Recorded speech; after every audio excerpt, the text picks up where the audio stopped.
I've just been doing my constituency surgery here in my office in Cheetham Street in Rochdale. As the general election draws nearer, let's get an update from George Galloway and the Workers' Party. We have many problems, all of us, even the people in here. But our children are not having their heads blown off. Our children are not being carried out of the rubble without their legs, without their arms. Mothers are not lying dead on the street, their blood running into the sand. Our people are not living under the rubble, living under bombs and rockets and shells from land, from sea, from air. Our people are not in a cage from which they cannot escape. And our people don't have the world's richest and most powerful country trying to kill them. But the people in Gaza have all of those things and more.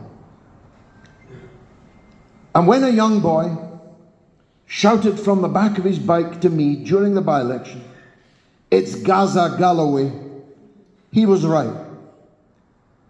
When I die, the word Gaza will be found written across my heart. It is of the utmost importance to me. I make no bones about that or apology for it, because I know these people, you see. They're not numbers to me. They're not strangers on a screen to me. One of our staff, young woman here, is from Gaza. She works for me. My wife is wearing the Palestinian dress for a reason. These people are not foreign to me, alien to me in any way. I've been there 100, 200 times. I've walked in all the streets that are now demolished. I've walked in the refugee camps now destroyed.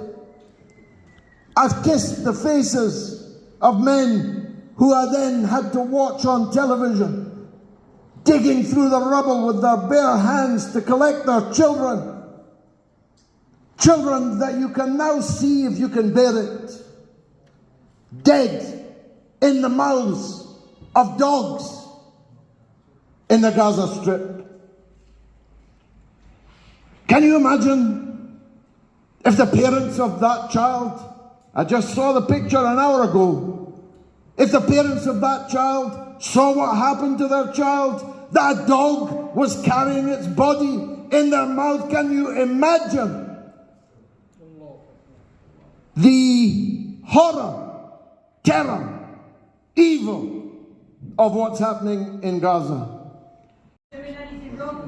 Keir Starmer said Israel had the right to cut off water, electricity, medicine, food from the Gaza Strip. He said it. On television he said it. Israel has the right, he said. He's a human rights lawyer, by the way, who doesn't even know the law. Since the minute that the International Court of Justice delivered its verdict that Israel must go for trial for genocide, Keir Starmer has not said one word about that court judgment. Some kind of lawyer, that is. He said that the decision by Mr. Khan, KC, the chief prosecutor of the ICC, to issue an arrest warrant for Netanyahu was unhelpful, was a diversion. Who's going to vote for such a person? What right-thinking person could vote for such a person? Now, you may get some Labour candidates saying, "Oh, well, I'm against all that." That's not the point, even if it's true, which it probably isn't, looking at your record. But it's not the point. If you vote Labour, you're voting for Keir Starmer to be Prime Minister of Britain. You're voting to reward Keir Starmer for complicity in genocide. Who wants to be among those who do that? So as long as Gaza is burning, so long as the blood of the Palestinian people is flowing, so long as Britain is complicit in this great crime, the greatest crime since the Second World War, as long as that, I will have Gaza as the number one issue on my political agenda. And I hope that all of you will be with me in that. I make no bones about this. It's a brutal thing to say. Anybody who considers themselves to be a religious believer, who intends to vote for Keir Starmer, the genocide agent, should be thoroughly ashamed of themselves, should forget about the Eid, should forget about fasting, should forget about praying. You think God is listening to someone who's praying one day and voting for Keir Starmer the day before? What kind of a believer would that be? How would you answer that?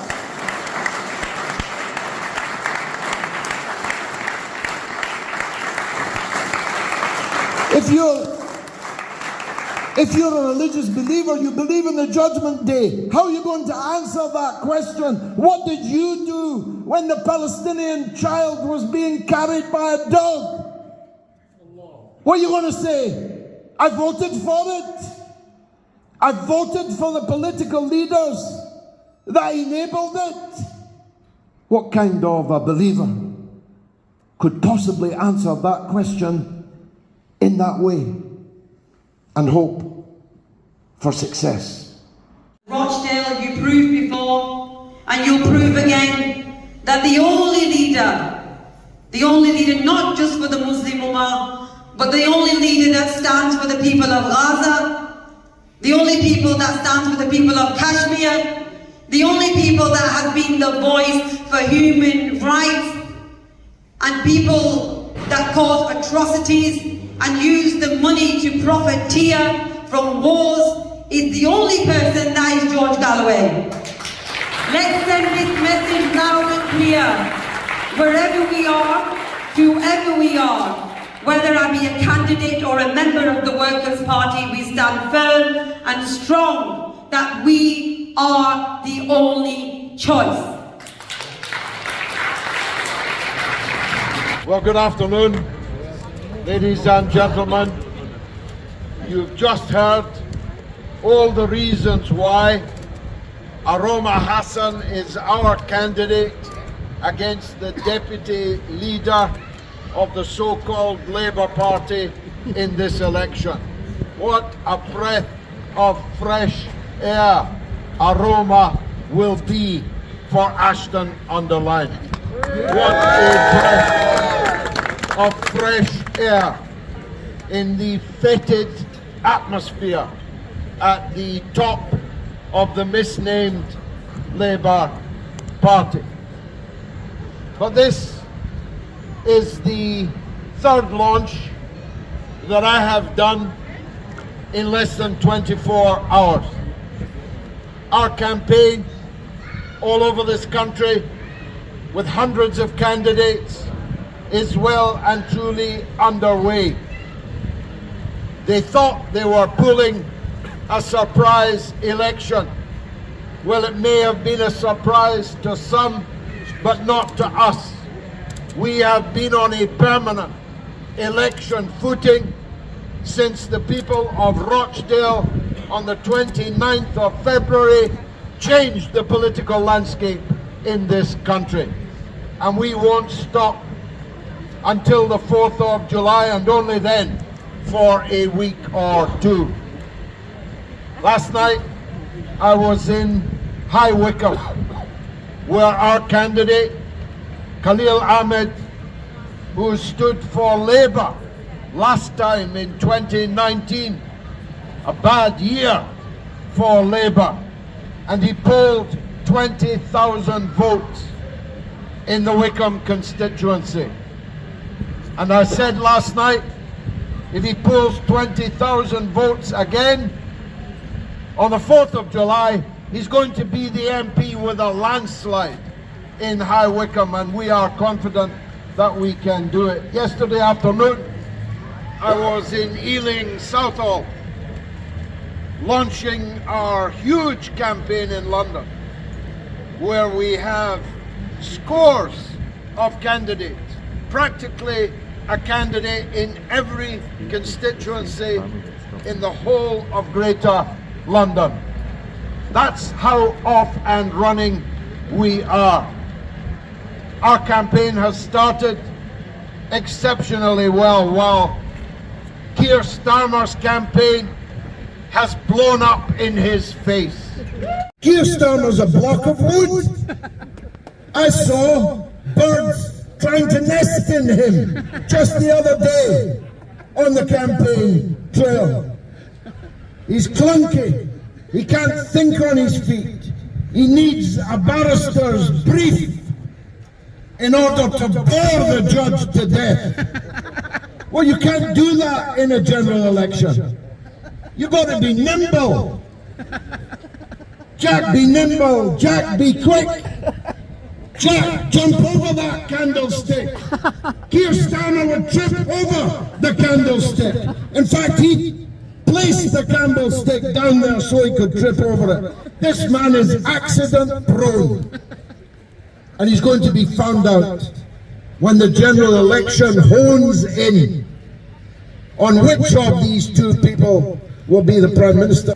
Who would trust them to run the country when they can't even run their own household affairs?